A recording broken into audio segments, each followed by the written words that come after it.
Welcome to the Deep Dive.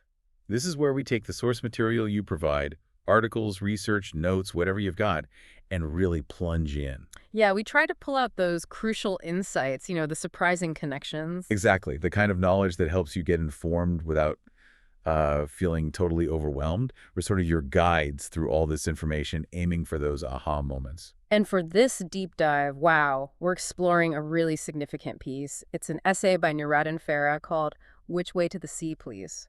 Powerful title. It really is. And it's important to note this is a republication. It first came out way back in 1978, but it's being presented again as part of a remembrance for the late Professor Said Samatar. Oh. Yeah, Samatar was closely tied to the journal where Farah's essay originally appeared.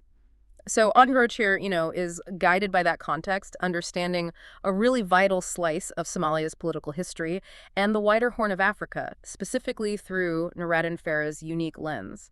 Absolutely. And when you say Nuraddin Farah, we're talking about arguably Somalia's most celebrated writer. His perspective on this history is just incredibly sharp, isn't it? Definitely. And the core topic he tackles here, which is our focus, is this deep historical look at a relentless quest. A centuries-long drive, really, for access to the sea in the Horn of Africa. Right. He focuses quite a bit on how this drive played out with various Ethiopian rulers over time, and crucially, he connects this historical ambition directly to the conflicts that have, plagued the region for so long. So our mission today, for you listening, is to walk through Nuraddin Farah's arguments in this essay. We'll highlight the key historical moments he flags, look really closely at the strategies, sometimes contradictory, sometimes shifting, that these rulers use to try and get that coastal access. And we'll pinpoint those persistent themes, almost obsessive themes, you could say, that Farah pulls out from the historical record he examines. The big question is, what can this long view of history, interpreted by Farah, teach us about the dynamics in the Horn? Not just in 78 when he wrote it, but how those echoes might still be felt today. Okay, let's dig in. Farah kicks off his essay with this really potent image. He talks about letting the flames illumine the unlit sections of our memory. He's basically saying, if we use the heat of current events or specific moments in the past to shine a light backward, we can learn some profound truths about the wars fought over the Horn and its coastline. It's a call to look deeper than the headlines, isn't it? Use the present to interrogate the past. Exactly. Don't just react to today. Understand where today came from. And the first thing that Light reveals, according to Farah, is a history dominated by foreign powers controlling that vital coastline. He paints this picture stretching back centuries. Who does he mention? Well, he lists the Ottomans, the Khedive of Egypt, and he makes a point of saying the Khedive's viceroys held sway over huge stretches of both Somali and Eritrean coasts at different times. Then Italy, France, Britain, even Portugal had a hand in it earlier on. Wow, quite the lineup. Yeah, he sums it up as centuries of big power showdowns, maneuver diplomacy, of conquests and reconquests. These shores weren't just local matters, they were like a stage for global strategy games. Right. And into this landscape of foreign control, Farah introduces these regional figures. He calls them almost ghostly figures. Yohannis, Menelik, Haile Sellassie. Ghostly, that's interesting. Why ghostly? Well, he depicts their early movements as sort of quiet, maybe hesitant. They're meeting in corridors of diplomacy, writing letters to European kings, trying to gain favor. But, and this is key, at the same time, they're busy amassing firearms. Okay. So diplomacy and arms gathering hand in hand from the start. Precisely. Farah establishes that link right away. Diplomatic moves, getting weapons, and this overarching quest for the coast. It's all connected. It wasn't just about land. It was power gained through outside help and military gear. Yes, Farah really animates these historical leaders, makes them key players in this long, drawn-out game. And he doesn't waste any time getting to the central question his essay is wrestling with. Looking at the war happening in 1978, he asks, point blank, is today's war in the Horn significantly different from the previous ones? He's asking about continuity, right, despite all the changes on the surface. Exactly. Are we just seeing a new version of an old story? And he does acknowledge the obvious differences in 1978. He mentions the modern warfare, raining MiGs, shelling T-62 tanks, the heated arguments, the polemicized accusations flying around. The Cold War context? Right. He points to the geopolitics. A superpower, clearly the Soviets, though he doesn't spell it out, backing a much larger Ethiopia, 30 million people, against a smaller Somalia, just 3 million. Modern war, modern patrons, modern tech. But then, almost immediately, he pivots back to history. He urges us to look at earlier wars, fights between smaller kingdoms like Shoa and Tigray. He evokes the symbolic weight of places like Somalia's sandy shores smell of the incensed fire and Eritrea. So the tools change, the players change. But are the goals the same? Are the underlying historical drivers fundamentally different? That's Farah's core question. Is this 1978 war just the latest round in a very old fight over access and territory? Which is exactly why Farah argues we need to clear away what he calls a jungle of present-day contradictions. The immediate politics, the technology of 1978, and really look at the past. He believes the answers to the present are buried in those historical roots. And he frames this search with some very pointed questions drawn right from the heart of the conflict as he sees it. Questions like, does Somalia have a real, historically grounded reason to fear that Ethiopia, especially if backed by a big foreign power, might actually invade to take ports like Berbera and Zila? Has this specific scenario, invasion for ports, happened before? That's the question. Precisely. And he makes a conscious choice here. He puts aside the modern players of his day, the Soviets, the Cubans. He calls them a latter-day invention defined by ideology or 20th century tech. He's not saying they don't matter in 1978. No, not at all. But for digging into the origins of the conflict, he wants to look deeper than the Cold War map. Got it. So the absolutely crucial question, the one that really shapes his whole historical investigation, is this. Has Ethiopia, in a recent or distant past, ever used a foreign power or the services of a foreign power to take any port on the Horn of Africa belonging to other countries? Okay, that's specific. Very specific. And he elaborates. Did Ethiopia ever sort of, scheme with other powers to get them to occupy ports? Did they use diplomacy to maneuver their way into getting a sea outlet? These are the historical ideas he wants to test. And how does he plan to test them? His method is direct. As he says in the essay, he will let Ethiopia speak for itself through its chieftains, kings, kings of kings, and emperors. We're going to hear their own words, their own letters, their claims, right from the historical record. See if the pattern emerges from their own mouths, essentially. Exactly. Is this drive for the sea and the methods used a recurring theme? Let's follow Farah's lead. All right. Where does he start? He begins with Shoa, this inland kingdom. He describes it as small in size, maybe reflecting the king Menelik, who was also apparently small in stature. But Farah notes Menelik had grand ambitions, large and uncontainable, like the waters of the sea. Wow, that's quite an image, linking the lack of sea to the scale of his desire for it. Isn't it? And he paints this picture of Shoa's isolation. It's sandwiched between the highland mountains like Saxifrage, sort of trapped and surrounded by rivals Tigray, Gondar, Gojem. So internal conflict was the norm. Oh, definitely. Farah calls it constant seismic wars shaking these feudal kingdoms. The sea quest wasn't happening peacefully. It was part of this intense internal power struggle. And amidst all this fighting, what lessons did these rulers learn, according to Farah? He identifies one key lesson they all seem to internalize pretty quickly. It was straightforward, but shaped everything. Whoever had arms and European assistance had an upper hand. So it wasn't just about local strength. It was about leveraging those outside connections for weapons. Precisely. And he uses Yohannis, the king of Tigray, as his prime example. Yohannis was the strongest for a while. Why? Because he'd received the benevolence of the British government and gifts of arms in abundance. But it wasn't just a gift, was it? No, it was transactional. He got the arms for doing the British a favor. Shows how these relationships worked. And what was the promised reward for Yohannis? This ties right back to our theme, the free use of a port. Not just any port, Farah emphasizes, but a port of import-export, a port of importance, a coast. So even then, access to the sea, the ability to trade, and especially to import arms, was seen by everyone, Europeans and locals, as a direct source of power. Absolutely. But here's the rub, the constant problem Farah keeps highlighting. This coastline, these crucial ports, they were already the possession of other peoples, Eritreans, Somalis, Danakils, or they were held by the European powers who'd carved things up. It wasn't empty land waiting to be claimed. Not at all. It belonged to others. And because they couldn't just walk in and take it, Farah observes this consistent pattern among the Abyssinian rulers and their advisors. They had to constantly adapt. How so? He says they were always changing tactics, strategy, tone requests, positions, stands. It was endless maneuvering because the direct path was blocked by other people or stronger powers. Can you give examples of how they appealed for help? Sure. When the Red Sea coast was controlled by the Turks and Egyptians who were Muslim, the appeal to European powers was often framed in terms of Christian solidarity. Ah, the religious angle. Yeah. Help us fellow Christians against the Muslims controlling the coast. Exactly. Strategic use of religious identity. But then, if that didn't work, maybe because the Europeans had their own complicated games going on. Then what? Farah argues they'd switch tactics and start making gross and unfounded territorial claims later.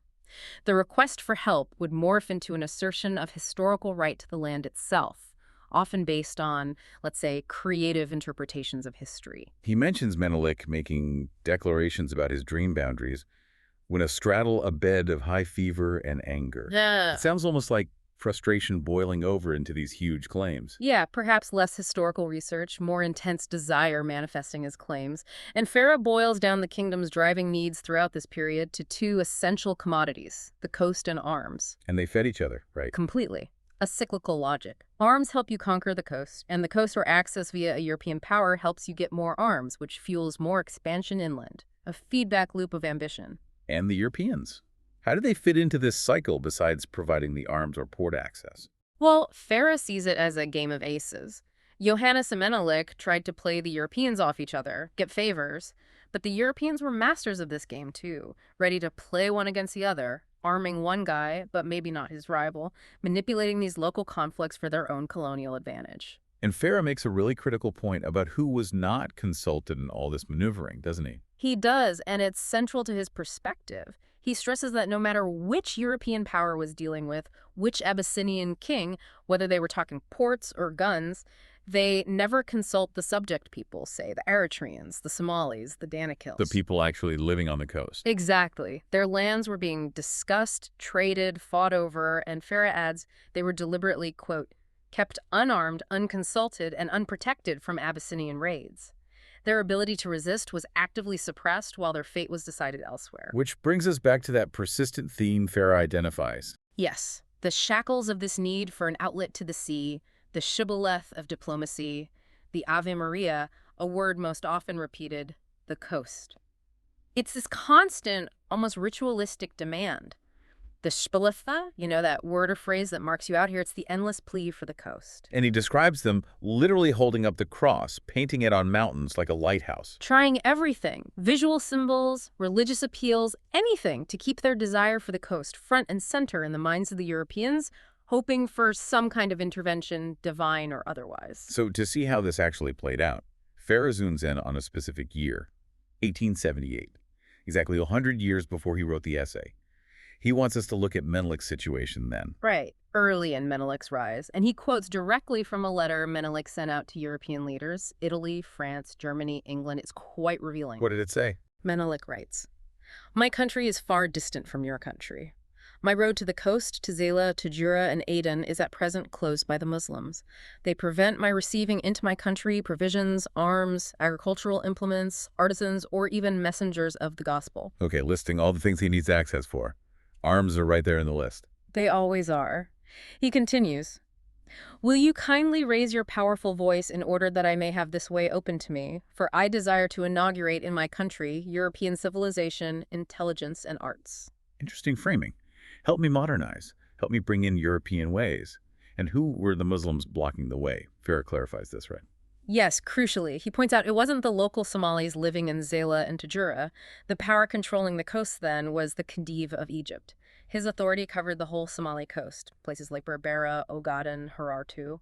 So Menelik's issue was with another external power holding the land. And at this point, 1878, Menelik wasn't actually claiming the land itself. Not yet, according to Farah. He was asking for the route to be open for trade and passage. Farah even wonders if Menelik even knew about Somali cities further south, like Mogadiscio or Merka, known internationally as big trade centers. So why Zela and Tajura specifically? Because those were the ports he traditionally used, or tried to use, to get things in arms, tools, people, missionaries, and to get exports out. They were his known connection points, currently blocked. And Farah describes Menelik at this time as, what, still relatively minor. Yeah, a mere pawn on the chessboard of international politics, an unknown entity, a small man with grand ambitions. He wasn't yet the regional powerhouse he'd become. His request reflects that weakness. It's a plea, not a demand. Just asking them to raise their powerful voice, hoping for diplomatic pressure. Right, hoping the path would open like a miracle of Moses, as Farah puts it. He sees Menelik wanting access religiously speaking, framing a practical need in terms of faith and destiny. So what was his argument? Why should Europe help him? What was his credential? Farah quotes the simple, direct appeal from the letter. Although my country is very distant from yours, I too am a Christian like you are. There it is again. The Christian solidarity card. Explicitly played, hoping shared faith would motivate political action against the Muslim power controlling the coast. So Farah sums up this 1878 letter as still pretty mild, very simple, the point very clear. Ask for help based on shared Christianity. But then Farah does something interesting. He jumps further back in time before Menelik to show this wasn't a new idea. He shifts to Tigray, which later became a major player in this whole coastal access game. When are we now? 1827. Yeah. 50 years before Menelik's letter. And the figure is Dejosmak Sebegadis Weldu of Tigray. And his need, let me guess, arms? Bingo. Firearms, which could only be obtained with European assistance through Massawa. Same pattern. Need arms, need Europeans, need a specific Port Massawa in this case. And Massawa back then was held by... The Turks, another Muslim power on the Red Sea. Okay, same problem. But Weldu's solution was different. Much different. Bolder. Farah quotes his suggestion to Britain's King George III. We want you to take Massawa from the Turks and either hold it yourself or hand it over to us. Wow, that's direct. Go conquer it for us. Yeah, a different prescription, as Farah calls it. Not just asking for voices, but proposing direct military action by the European power. But even Weldu at this stage wasn't claiming the land itself for Tigray. No, Farah notes that. Like Menelik later, he wasn't making a territorial claim on the coast itself or even mentioning the people there. The focus was the strategic asset, Massawa. Who controls it after it's taken? Menelik wanted the way open. Weldu wanted the port taken and either held by Britain or given to Tigray. And Farah mentions that these Tigrayan leaders, Weldu and later Yohannis, didn't initially talk about Berbera or Zila. Right, presumably because Massawa was their main outlet, so that's what they focused on. But the ambition evolved. It did. Farah shows Yohannis, years later, writing to General Gordon. If taking ports outright wasn't possible, Yohannis indicated he'd settle for territorial and not only functional access to the sea. So now we see the idea of owning a strip of land leading to the coast emerging more clearly, not just using the facilities. Exactly. A subtle but significant shift towards claiming territory. Okay, let's jump back to Menelik. How did things develop for him, especially once the European powers started actually colonizing the coast? Well, Farah describes Menelik as deeply disappointed. He felt he'd sown the seeds of his dreams when asleep about getting to the sea, but reaped none when awake. Still no outlet, and it pains him enormously. And Farah quotes Menelik expressing this frustration quite vividly. He does. Menelik says, I am about to die from anger because I have remained without bringing one new skill, imprisoned as I am. I am a man who has been sentenced to imprisonment for life and prevented from bringing into this country rifles, cannon, and workers. Imprisoned by being landlocked. And notice what he wants to bring in first. Rifles, cannon. Always the weapons. Always. This frustration, Farah says, led Menelik to make a bold offer to the French. He was willing to give the city of Harar, which he'd recently conquered, in exchange for a port. Trading a conquered city for sea access. That shows how badly he wanted it. Desperation, maybe. But the French didn't want Harar. They offered something else, what Farah calls commerce and of compromise. Which one? They'd sell him all the firearms he needed. Huge quantities. Okay, but there had to be a catch. There was. The condition was Menelik had to use the French ports in French Somaliland Djibouti, Obok, for all his trade. He couldn't use the British ports like Berbera or Zila. So the French lock him in as their client using the arms deal. Exactly. And this arms trade became, as Farah notes, a great boom for the economy of France in the region. He even quotes Rimbaud's letters mentioning 24,000 guns of various kinds sold to Menelik. A staggering number. That must have worried the other Europeans. It did. Italy complained to Britain about this great influx of arms going to this barbarous nation, as they put it. They knew what arming one side so heavily could mean. And what did it mean, according to Farah? It meant, as Farah puts it, Menelik had begun riding the real horse of the expansionist, and there was no stopping him. These guns gave him supremacy over all the other minor entities, allowing him to conquer and expand massively. The port access via the French directly fueled his power. And Farah contrasts this sharply with what was happening to the Somalis and Eritreans under European protection. Yes, a crucial point for Farah. The Italians and the British forbade the Somalis and the Eritreans under their protectorate to procure arms. Neither would they do much to protect their protectorates from being raided by Menelik. So the Abyssinians get heavily armed, while the coastal peoples are deliberately kept unarmed and vulnerable. Exactly. Farah says they were kept helplessly defenseless, otherwise they would have risen against their oppressors. He sees it as part of the colonial system. And then he draws that parallel to 1978, the historical irony of Somalia again being unarmed while Ethiopia is armed to its wisdom teeth, a recurring vulnerability. So Menelik gets the guns through Djibouti, fails to get other outlets, but uses the weapons to expand dramatically. Right. A few more wars, a few more promises, Farah writes. Show grows huge, other kingdoms fall. The small man takes grand titles, renames territories, annexes Ethiopia, crowns himself emperor. The arms were key to all of it. What about Yohannis back in Tigray? Did his ambitions change? Farah portrays Yohannis later in his rule as even much more determined than Menelik initially was, someone wanting to take a coastal city come what may. He was very direct about it. Extremely. Farah quotes him, "I do not wish to open a council in Massawa, I wish Massawa itself." A clear demand for ownership, not just use. But diplomacy was still complex. He wrote to Queen Victoria. Yes, in 1879.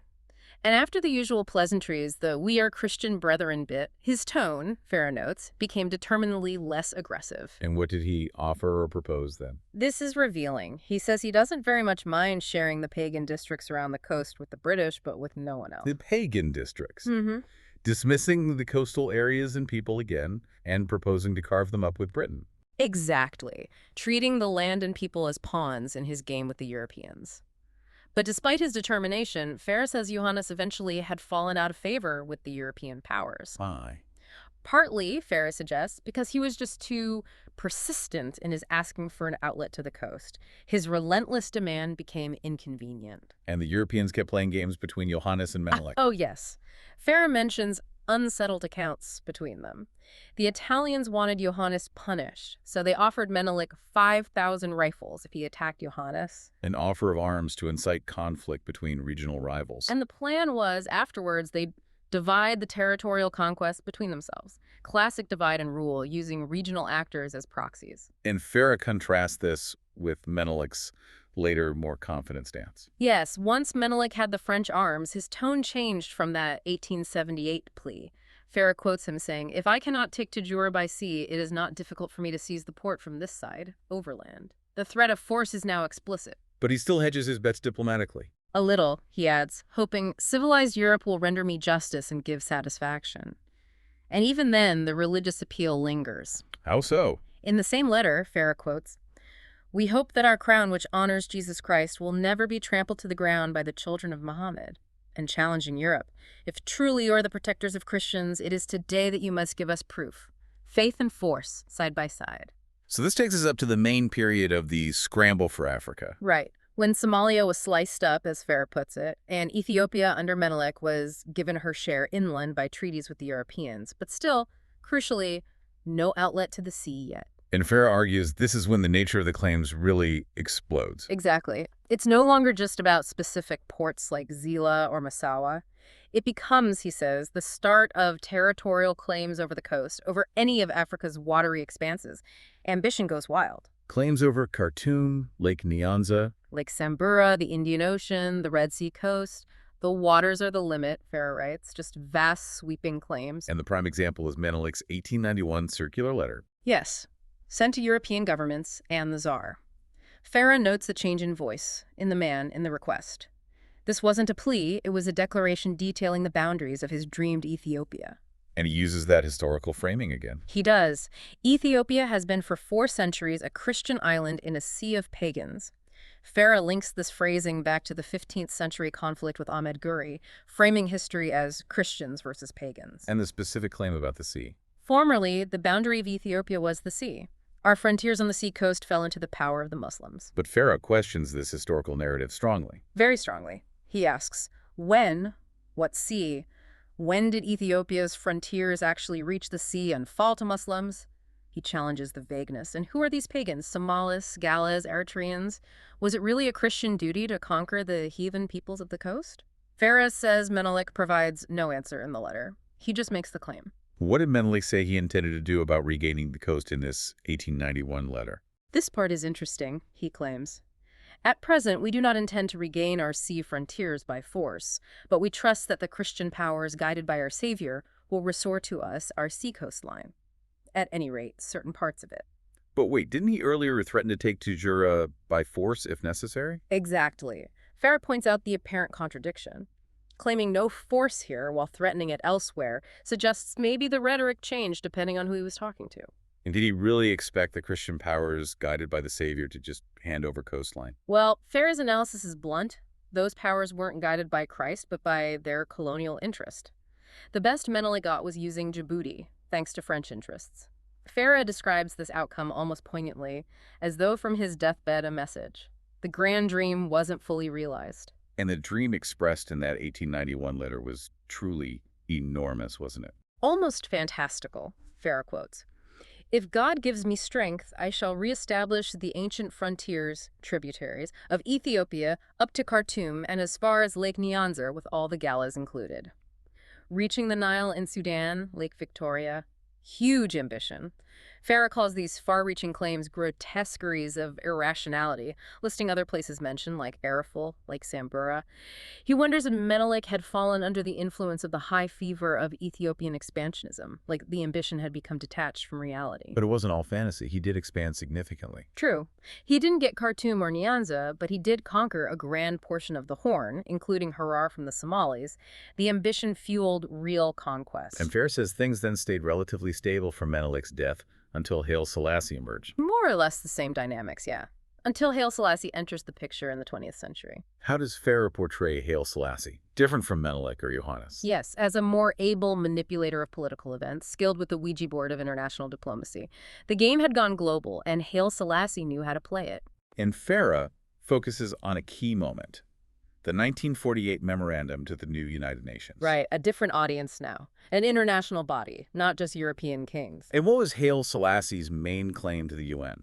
Farah quotes it. Prior to the race of European powers to divide up the continent of Africa, Ethiopia included an extensive coastline along the Red Sea and the Indian Ocean. It was only the last 15 years of the 19th century that Ethiopia had been deprived of access to the sea by the loss of Somaliland and Eritrea. Okay, notice the timeline. Much more specific than Menelik's vague 4 centuries ago. He's saying the loss happened relatively recently during the colonial carve-up. Exactly. Tailoring the argument for a modern international audience concerned with colonialism's effects.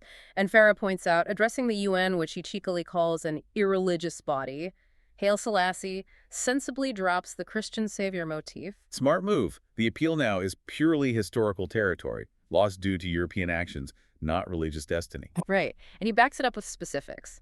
Italy seizing Masaya in 1885, similar seizures in Benadir, Somalia, and Somaliland, treaties made without Ethiopia's consent. But Farah notes what Haile Selassie didn't claim this time, unlike Menelik. Yeah, no mention of Khartoum, Nyanza, Sambura. Farah dryly remarks that this must have brought sufficient relief to Sudan and the Lake Victoria countries. But he did claim specific coastal areas. Oh, yes. Farah says he put his fingers squarely on them. Benadir, the Somali coast, British Somaliland's coasts, Red Sea and Indian Ocean, and Eritrea. These were the targets for regaining sea access. And Farah sees this fitting into that larger pattern, the obsession with water as element. Yes, he revisits that idea. He summarizes the claims to show the fixation. Menelik wanting road access to Zila Tajura Aden, threatening Tajura, claiming the sea was the old boundary, wanting coastlines restored, dreaming of Khartoum, Nile, and Lake Nyanza, all the water-related names. Then Yohannis will do wanting Massawa itself, talking of coastal pagan tribes, asking Britain to take Massawa, needing access through Massawa, wanting territorial access. And Haile Selassie's modern version, claiming that extensive coastline on 2 seas being deprived by losing Somaliland Eritrea, specifically naming Benadir and Massawa. And Farah throws in that speculative Freudian interpretation. He does, suggesting a student of Freud's might find stimulating clues to the Ethiopian kings and emperors' watery, sub- and unconscious map of the obsessed, hinting it might be deeper than just politics, almost a psychological drive for water. Okay, moving into the mid-20th century, World War II. Ethiopia's under Italian occupation. Right. Italy's losing. Haile Selassie, in exile, needs British help to get back. And the British RAF dropped leaflets for him. Yeah, propaganda leaflets over the Italian colonies written by Haile Selassie. That's what they say. Very quotes them right. He does, addressing the occupied peoples. Eritrean people and the people of Benadir, you were separated from your mother Ethiopia and were put under the yoke of the enemy. I have come to restore the independence of my country, including Eritrea and the Benadir, whose people will henceforth dwell under the shade of the Ethiopian flag. Mother Ethiopia. Farah jumps on that, calling them vociferous claims, questioning when Benadir's Somalia was ever part of this Mother Ethiopia. Exactly, highlighting how wartime propaganda was used to assert questionable historical connections. And the leaflet explicitly mentions British help. We are neither alone nor without arms. We have the help of Great Britain. He even tells Eritrean soldiers not to fight the British who come to help us. So, after the war, Britain takes over administration of the former Italian colonies, Somaliland, Ogaden, Eritrea, etc. And Farah briefly mentions talks at that time about possibly uniting all the Somali peoples under one flag, an idea that ultimately failed. What happened to the territories internationally? The UN decided to put ex-Italian Somalia and Eritrea under UN trusteeship, supposedly guiding them towards independence. Which Haile Selassie did not like. Not one bit. Farah says it didn't please Haile Selassie in the least. Why? Because of Ethiopia's persistent Red Sea Indian Ocean thirst that lust after coasts, trusteeship didn't guarantee Ethiopian control. And Haile Selassie stated his demand clearly. Very clearly in an interview, Farah quotes, "Eritrea should be given to Ethiopia." Simple as that. Did he provide a reason why? He argued that neither Eritrea nor Somalia could survive as separate countries. He framed Ethiopia as essential for their viability. And he added a veiled threat. Sort of. He argued if Ethiopia didn't get them, it would be compelled in the interest of her own self-preservation to build up armed forces, with money that could have gone to development for everyone. Ethiopians, Eritreans, Somalis, basically give us the coast or we'll be forced to militarize. A clever pitch to the UN. So what was the compromise? Haile Selassie adjusted slightly. He'd accept Eritrea being a UN trusteeship if Ethiopia got to administer it. Somalia ended up under Italian UN trusteeship. And the final outcome for Eritrea? First, a stopgap federation with Ethiopia. Then, Farah states bluntly, in 1962, annexation of Eritrea, and with it, the ports of Massawa, Aseb, etc., at last. After centuries, Ethiopia finally got direct Red Sea access by absorbing Eritrea. Did the UN agree to this annexation? No. Farah notes the UN, which he calls organized hypocrisy, using someone else's phrase, actually voted against the annexation. But it happened anyway. And Ethiopia's ambitions didn't stop there. Apparently not. Farah adds that as of 1978, Ethiopia was also studying how to annex Djibouti. He calls it too recent a history to skim. The drive for coastal control points continued. Which brings Farah's historical account right up to his present day, 1978. Mengistu Haile Mariam is in power in Ethiopia. Right, and he includes this chilling quote from Mengistu given just before the essay was written. It's in Italian, but translates. Go ahead. Mengistu said, "Ethiopia will defend its access route to the Red Sea, even if that sea should become even redder from the blood shed by the Ethiopians." Wow. Directly linking the current war to that age-old goal of Red Sea access, acknowledging the bloody cost. It ties the history directly to the present conflict. Exactly. Which leads Farah to his concluding thoughts. He writes, "And the war goes on. The war for the coast. A war which began centuries ago." And he poses the question for Mengistu in 1978. Will he try something new? Negotiate peace with the Somalis and Eritreans who actually live on the coast? Or, Farah asks, will he be unoriginal and follow the footsteps of his predecessors? And he quickly reminds us of those footsteps. Sibigati's wanting Britain to take Massawa for them, Yohannis wanting Massawa itself, Menelik dreaming of Khartoum and Nyanza, or threatening to take Tajura. Haile Selassie claiming loss of Somaliland and Eritrea. And then Farah offers that really profound reflection on history. He flips the old saying, "History, they say, repeats itself. I say it doesn't. It is we who are not original." Suggesting the repetition isn't inevitable history, but human actors making the same choices, lacking imagination for new solutions. Precisely. And he ends with one final speculation about 1978, bringing back the foreign power angle. Will Mengistu request the Russians and Cubans to take the ports of Zila and Berbera, keep them for themselves, or give them up to Ethiopia? Echoing Sibigati's asking the British to take Massawa centuries earlier. Exactly. And Farah adds his own observation. Russia would certainly love to take full possession of the port of Berbera again, underscoring how that reliance on external powers was still playing out. And the essay's final lines. A very somber conclusion for 1978. In the meanwhile, the war goes on, and the world looks on with sufficient indifference. Stark. Okay, so let's step back. After diving deep into Nuraddin Farah's essay, Which Way to the Sea, Please, what's the main thread he's pulling?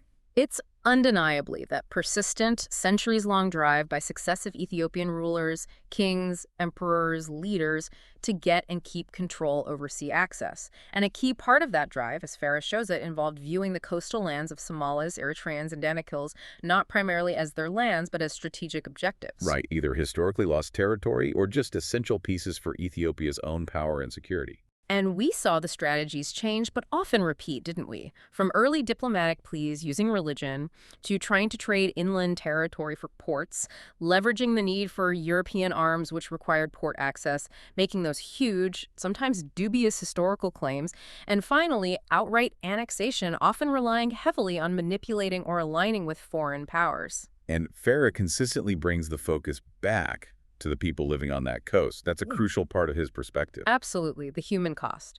He emphasizes how these populations were often dispossessed, deliberately kept unarmed, left vulnerable, and completely unconsulted, while their homelands were being treated as bargaining chips by rulers and empires. So connecting this back to you, our listener, Farah's essay gives you this incredibly deep historical context. It's vital for understanding why tensions and conflicts in the Horn of Africa have been so persistent. Yeah, it shows how these old ambitions, these strategies focused on controlling coasts and access points, they aren't just history lessons. They've created this tangled legacy of disputes, grievances, patterns of external involvement that, continue to shape the region's geopolitics even now. Which leads us back to Farah's final, really provocative thought, that challenge to the idea that history repeats itself, his suggestion that we are unoriginal. So thinking about the patterns, Farah uncovered that relentless drive for the sea, the reliance on outside powers, the impact on coastal communities. How might those same unoriginal historical forces still be at play today? And maybe more importantly, what would genuine originality, a truly new approach to these deep-seated, centuries-old issues in the Horn, actually look like?